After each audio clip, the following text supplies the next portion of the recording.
লোডশেডিংয়ে অতিষ্ঠ, ধৈর্যের বাঁধও ভেঙে যাওয়ায় এভাবে বিদ্যুৎ অফিসে ফোন করে ক্ষোভ ঝাড়লেন এই যুবক। আমি দাদিকে জিজ্ঞাসা করলাম কারেন্ট কি হয়েছে, দাদি কইতেছে কারেন্ট মরছে। তো কারেন্টের জানাজা কোন, জানাজার শরীক হলাম নি। 1 ঘন্টা বিদ্যুৎ থাকলে পরের 1.5 ঘন্টায় অন্ধকার, সকাল দুপুর কিংবা গভীর রাত, কোথাও 8, কোথাও 10 থেকে 12 ঘন্টা পর্যন্ত লোডশেডিং এর অভিযোগ। গ্রাম থেকে রাজধানী ঢাকা, দেশের প্রায় সব জায়গায় একই চিত্র। গরমে অতিষ্ঠ মানুষ, কোথাও কোথাও সেই ক্ষোভ গড়াচ্ছে হামলা ভাঙচুরে। বিদ্যুৎ বিভ্রাট বারবার যাচ্ছে, এই কারণে পড়ালেখার অসুবিধা হচ্ছে খুব। শুধু বাসাবাড়ি নয়, বিদ্যুৎ সংকটের আঁচ লেগেছে শিল্পেও। গ্যাস ও বিদ্যুতের সরবরাহ কমে যাওয়ায় নারায়ণগঞ্জ ও গাজীপুরের শিল্পাঞ্চলে উৎপাদন ব্যাহত হওয়ার কথা জানিয়েছেন উদ্যোক্তারা। কোথাও বন্ধ রাখতে হচ্ছে কারখানাও। পরিস্থিতি এতটাই নাজুক যে লোডশেডিং এর ক্ষোভে দেশের কয়েকটি এলাকায় বিদ্যুৎ অফিস ও উপকেন্দ্রে হামলা ভাঙচুরের ঘটনাও ঘটেছে। এমন পরিস্থিতিতে কর্মী, গ্রিড ও উপকেন্দ্র নিরাপত্তা চেয়ে পুলিশ প্রধানের কাছে চিঠি দিয়েছে বাংলাদেশ পল্লী বিদ্যুৎ অ্যাসোসিয়েশন।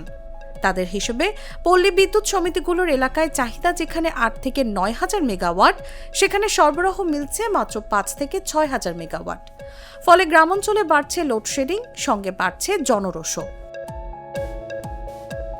কিন্তু প্রশ্ন হলো, দেশে বিদ্যুৎ উৎপাদনের সক্ষমতা যেখানে 33,000 মেগাওয়াটের বেশি আর সর্বোচ্চ চাহিদা 18,500 মেগাওয়াটের কিছু বেশি, সেখানে বিদ্যুৎ নিয়ে এত সংকট কেন?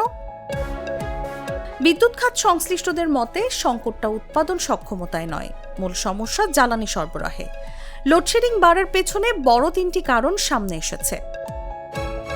প্রথম কারণ, গ্যাস সংকট।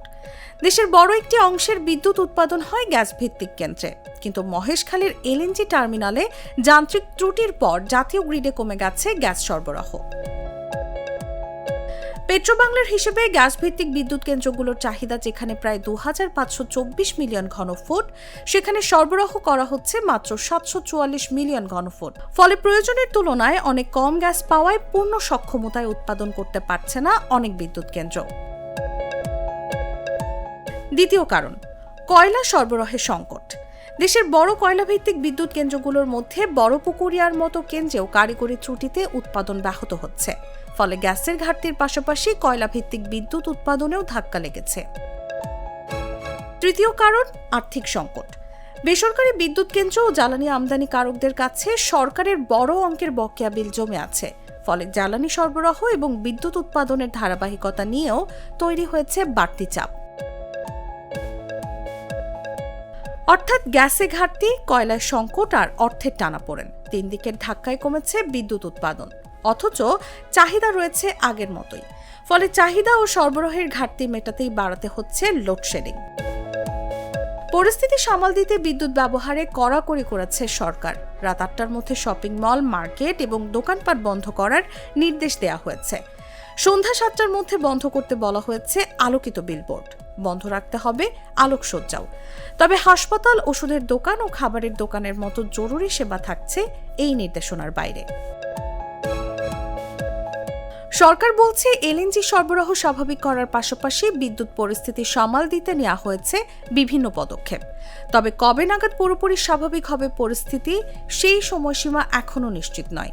তাই আপাতত গরমের সঙ্গে লোডশেডিং এর এই ভোগান্তি থেকে কবে মুক্তি মিলবে, সহজেই মিলছে না সেই প্রশ্নের উত্তর। News desk, Jago news.